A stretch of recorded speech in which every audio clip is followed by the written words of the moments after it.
British सरकार है वो ये आर्मी सिस्टम पुलिस में नहीं डालती, उनका पुलिस सिस्टम बिल्कुल अलग है।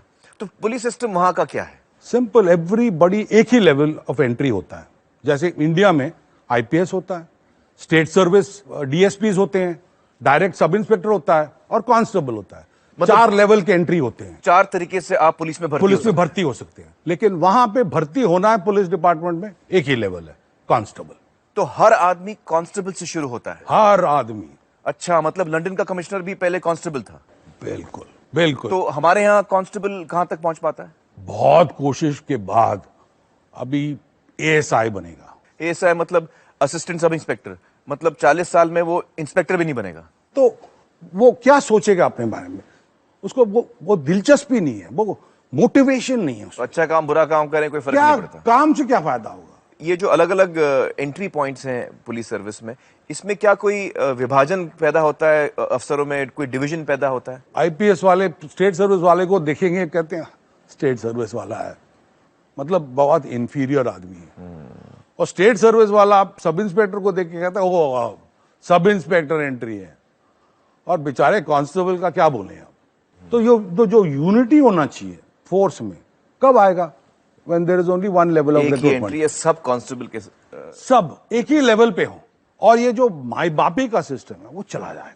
अगर माई बाप हमारे जैसे बन जाओगे तो हम ये सब मांगते हैं, फिर ये हमारा हक बन जाता है। हक है। आप कहीं भी देखिए, अब वो लाल बत्ती, सबको नफरत है कि ये पुलिस ऑफिसर लाल बत्ती डाल रहा है। हम कहते हैं हम आ रहे हैं बॉस, टिकट नहीं मिल रही है, बंद कर दो पिक्चर को जब तक हमें टिकट ना मिले। ये डेमोक्रेसी है, रूल ऑफ लॉ है, सारे इक्वल हैं। तो ये जो है ये जाना चाहिए, हमें ये जान के चलना चाहिए कि पब्लिक सर्वेंट्स हैं, माई बाप नहीं है। बिपिन जी, तो इस किस्म के सिस्टमिक चेंज लाने में, ये बदलाव लाने में, इसके बारे में तो लीडरशिप को ही सोचना पड़ेगा, जो आला अफसर है उनको इसके बारे में सोचना पड़ेगा। अब आप देखिए, ये तो बहुत मुसीबत की बात हो गई है। हम जो पावर में है, हम क्यों चेंज लाएं? क्योंकि हमको इस सिस्टम से बहुत फायदा है। तो जब फायदा है तो चेंज कैसे आएगा? इट हैज टू बी कहीं और से, लोगों के मांग से चेंज आना चाहिए। बिल्कुल सही कहा आपने, लोगों की मांग से ही ये बदलाव आएगा। बिपिन जी, बहुत बहुत शुक्रिया हमारे साथ बातचीत करने का। Thank you so much. Thank you so much. तो दोस्तों, बिपिन जी ने हमें बताया कि दुनिया के बहुत सारे देशों में पुलिस का अंदरूनी ढांचा ऐसा नहीं है जैसा कि हिंदुस्तान में है। इंग्लैंड में भी नहीं, जिन्होंने हमारे लिए 1861 का पुलिस कानून बनाया था। अब हम चलते हैं 3G लिंक के जरिए मैनचेस्टर, इंग्लैंड, और जुड़ते हैं मैनचेस्टर शहर के police commissioner sir Peter Fahy के साथ। Thank you sir Peter Fahy for joining with us. आप इस वक्त ग्रेटर मैनचेस्टर पुलिस के सबसे बड़े ओहदे पर हैं। आपकी पुलिस फोर्स में शुरुआत कहां से हुई? What was your rank? मैंने शुरुआत बतौर कांस्टेबल की थी। ये सबसे निचला स्तर है। ब्रिटिश पुलिस सर्विस में आने का यही रास्ता है। हमारे सिस्टम में हर पुलिस चीफ यहीं से शुरुआत करके आगे बढ़ता है। So is it true that... तो क्या यह सच है कि आज की तारीख में ब्रिटिश पुलिस सिस्टम में सभी कांस्टेबल्स को एक जैसा मौका मिलता है आगे बढ़ने का, टू द वेरी टॉप?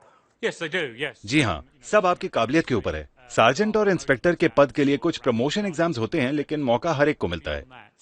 तरक्की इस पर निर्भर करती है कि जनता को वो कैसी सेवा देते हैं, उनकी उपलब्धियां क्या हैं, किसी आपातकालीन स्थिति या पेचीदा केस को वो कितनी अच्छी तरह से सुलझाते हैं। So tell me sir, ये सिस्टम आपने क्यों अपनाया? इसके क्या फायदे? मेरे ख्याल से इस सिस्टम की खासियत ये है कि यहाँ हर पुलिस चीफ को जमीनी तजुर्बा होता है लोगों के साथ डील करने का, जिससे एक समझ-बूझ विकसित होती है, जो एक पुलिस ऑफिसर के लिए बहुत जरूरी है। आपराधिक तत्वों से उनका रोजाना पाला पड़ता है, और जब आगे चलकर किसी बड़ी पॉलिसी या किसी तनावपूर्ण स्थिति में निर्णय लेने होते हैं, तब वो अनुभव आपके बहुत काम आता है। Well, thank you so much for talking to us, Sir Peter Fahy. Thank you. दोस्तों, 1861 में ब्रिटेन ने हिंदुस्तान में पुलिस एक्ट लाया था। वो कानून हिंदुस्तान पर काबू पाने के लिए लाया।